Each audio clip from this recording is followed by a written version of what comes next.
adding up the Kaiser onto that will give them more capability to actually go for dives, to actually go for invades. So I wonder if we might be expecting Boom Esports to actually go for early invades just within 4 minute game time.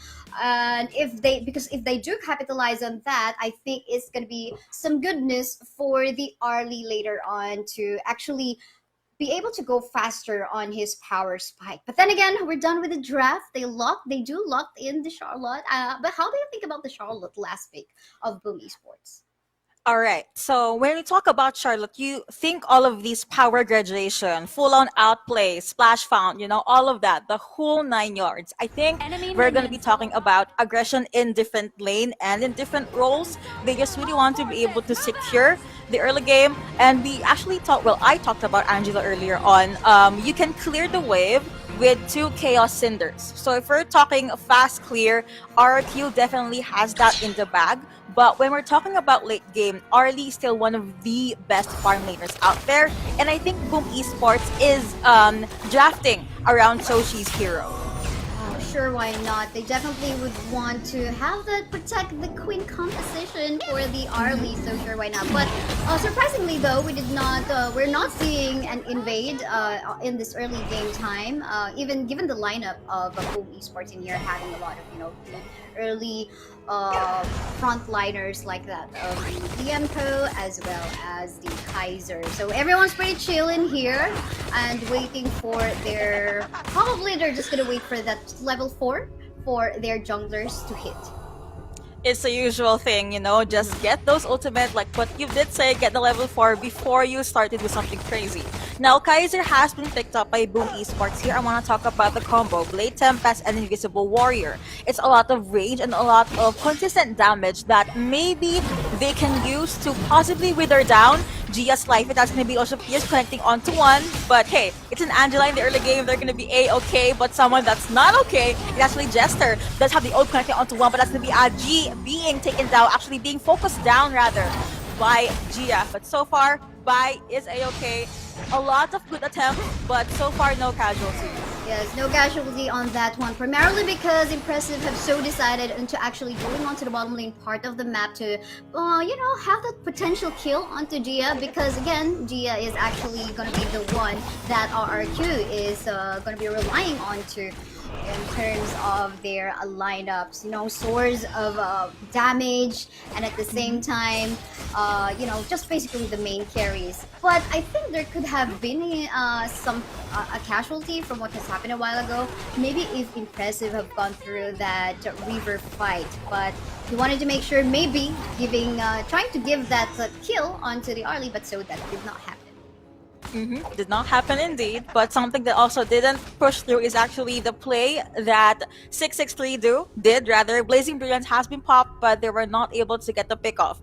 Good attempt, Maple Dance, like what Kaisaya did say. It's all, you know what? Arlie is mobility. Okay, in Honor of Kings. If you want someone that can jump in and out of fights or clashes, this hero is definitely the one for you. Ladies and again, Ocean of Tears, all of those combo, but Clash Lane though, you usually expect a lot of jumping in and out, and right on that is going to be Impressive, trying to take a fit into the map, blocking Nightmare's possible exit strat, but it's a no-no, so he decided to just go back under tower. What my worry about here, only on the lineup of RRQ right now, is how they're going to be locking in the type of the Arlie pick, right? Because again, their only source of hard CC in here would be, the CC of Angela, but it's not even like a suppressed type of CC, so I guess they have to figure that one out, but off-cam kill! A first blood onto Dragon! Soshi! Ooh, that was a good attempt, but that is gonna be the answer for RRQ. 2-1 now on the board, and Bai still have his eyes set on Aji, but they decided to not pursue it any longer. We were just talking about the possibilities, but then for some reason, 663 said, you know what, I'm gonna get first blood. I don't care what the casters say, we're gonna make a play, and that was a good early game so far for RRQ. Impressive being stunned. Oh no, a lot of damage. That's gonna be the Blazing Brilliance connecting onto one, even by jumping in to secure that kill. 3-1 now on the board. Really nice use, of course, of the Blazing Brilliance, as well as the Conductor of the Souls coming from that Angela, as well as the Ogren. It seems like all of their skill shots are fairly connecting so well in here, but then again, we saw the Shark Cannon connecting onto the Arlie again, onto the bottom lane part of the map, and another fight is happening in here in the jungle camp of ours. Yup.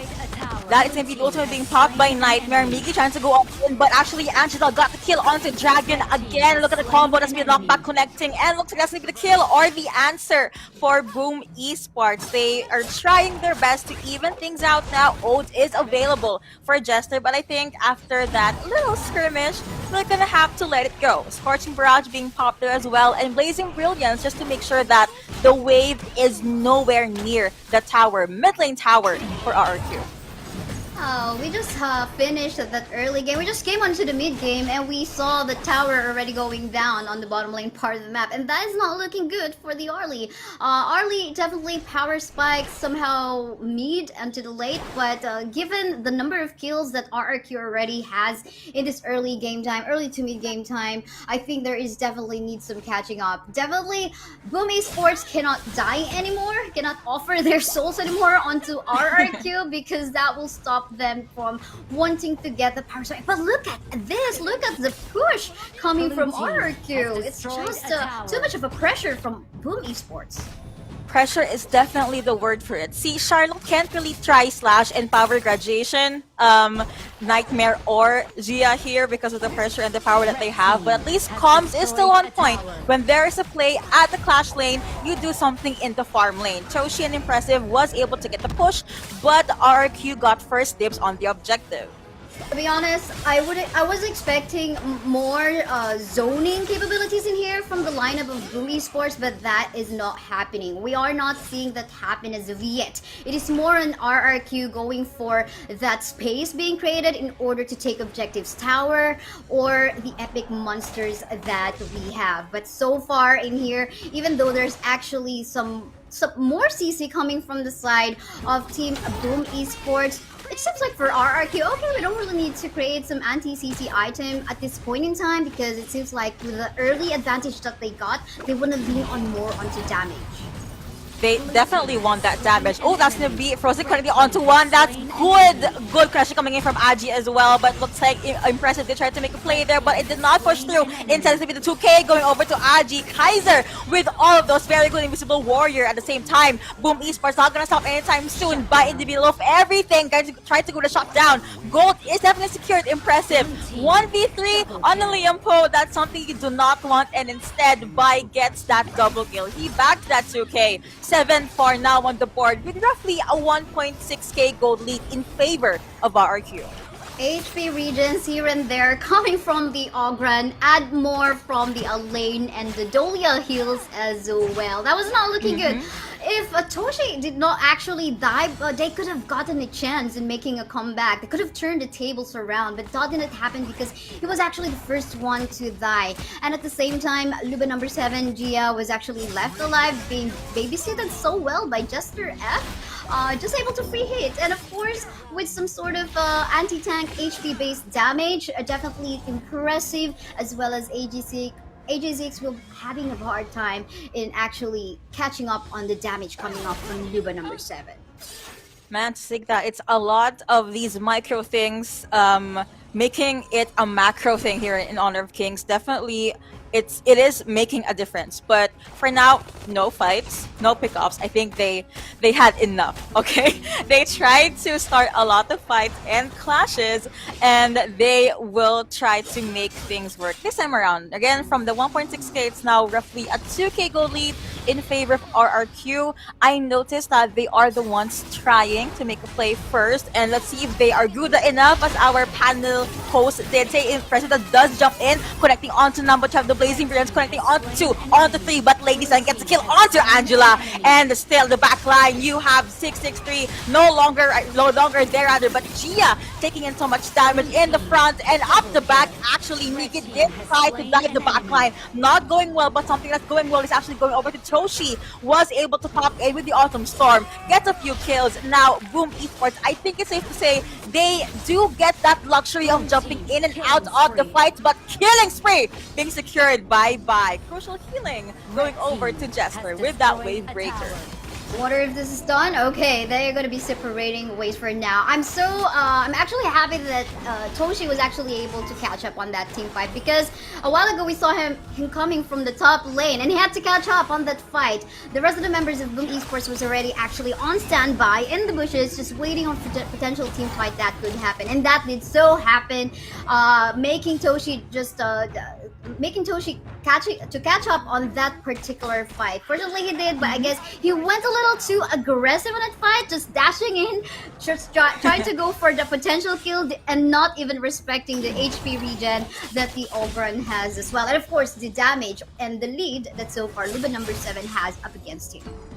I like how you talked about sustain health and everything, because this Kaiser is crazy. As even jumping coming in from Boom Esports again, but of course you have the power graduation, but the kill does go over to Gia. Crucial crack control going over to Bai, and looks like Boom Esports forced to take a step back. The Clash laner is down. They do not want any more casualty. You do not definitely want any more casualties, but we've seen here both of the teams are already going for that objective. With RRQ going for this Shadow Tyrant, definitely they will have the advantage on, you know, looking for team fights, and that is something that they might be looking for, but that's not what, or at least if Boom Esports will actually decide on that. But for Boom Esports, I like what Toshi is actually doing in here, trying to catch up in terms of the farm that he needs to match up against the damage coming from Luba number 7. So this is something they're just trying to split something around in the map, and looks like there's a Sentry game that is about to happen. Ooh, a Nightmare might experience a nightmare here, but that will be Blazing Brilliance again. Looks like 663 is A-okay, but someone that's not okay might just be Boom Esports. They jump in, but they answer back. Maybe so tanky, getting all of those kills. But actually Toshi with the kite connecting, he gets that 2K. But now Dragon is also pretty much safe, but Toshi with that Arlie, Autumn Storm, Maple Dance, they are definitely dancing around this game number 1, enabled by Dragon's Ocean of Tears and Destructive Deluge. Oh, here's what we're found, where the tables have actually turned around, and this is the zone that we're actually looking for, coming from Impressive. Even though he actually has fallen down, they got the objective, which is the high ground turret. I wonder if this is gonna be it, because this is just Jester all alone in the map, and he will actually pull down. It seems like this is gonna be the end. A very fast game at almost 12-minute game time. Yuko, what a match. They want to be wary of death timers, right? You have with Angela. I actually do like 663's play.